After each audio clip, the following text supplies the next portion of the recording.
Le salon de l'auto, c'est le côté face de l'automobile avec de belles voitures à la carrosserie scintillante. Le côté pile, ce sont les épaves qu'elles deviendront d'ici quelques années, des véhicules hors d'usage qui doivent être recyclés. Bonsoir à tous. 90% des voitures hors d'usage sont recyclées en Belgique. C'est un bon résultat pour notre pays qui se place dans le top européen. Et l'objectif est d'atteindre 95% d'ici 2015. Alors c'est avec cette idée en tête que les 3 ministres régionaux ont signé aujourd'hui une nouvelle convention sur le recyclage. Valérie Leclerc et Frédéric Dehaenau.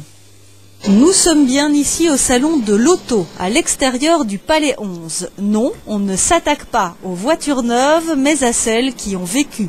Il s'agit de les recycler, ça passe par une phase dite de dépollution. Si vous devez retirer tout ce qui est carburant, les huiles, tout ce qui est polluant d'une automobile, donc tout ce qui est batterie, les huiles moteurs, les carburants, vous avez les huiles de frein, vous avez les pneus, les jantes, donc tout ce qui consiste à la récupération pour le recyclage obligatoire.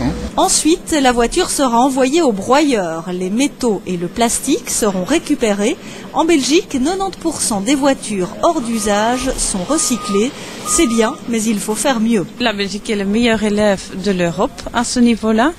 Mais nous voulons encore être meilleurs parce que nous devons atteindre les 95% en 2015. Ce matin, région wallonne, région flamande et région bruxelloise ont donné leur accord pour renouveler la convention qui les unit aux producteurs automobiles. Un accord public-privé pour mieux gérer le recyclage au niveau du pays. En responsabilisant les producteurs, eux-mêmes sont enclins et sont incités à réfléchir au moment où ils conçoivent un véhicule, où ils le mettent sur le marché, à réfléchir à sa réutilisation ou à récupération d'une partie des pièces, ou au recyclage, au démontage des matériaux dès la phase de fabrication et de conception. Alors que le salon de l'auto bat son plein et que de nombreux clients commandent de nouvelles voitures, il est bon de savoir que nos vieilles autos ne dormiront pas dans une décharge.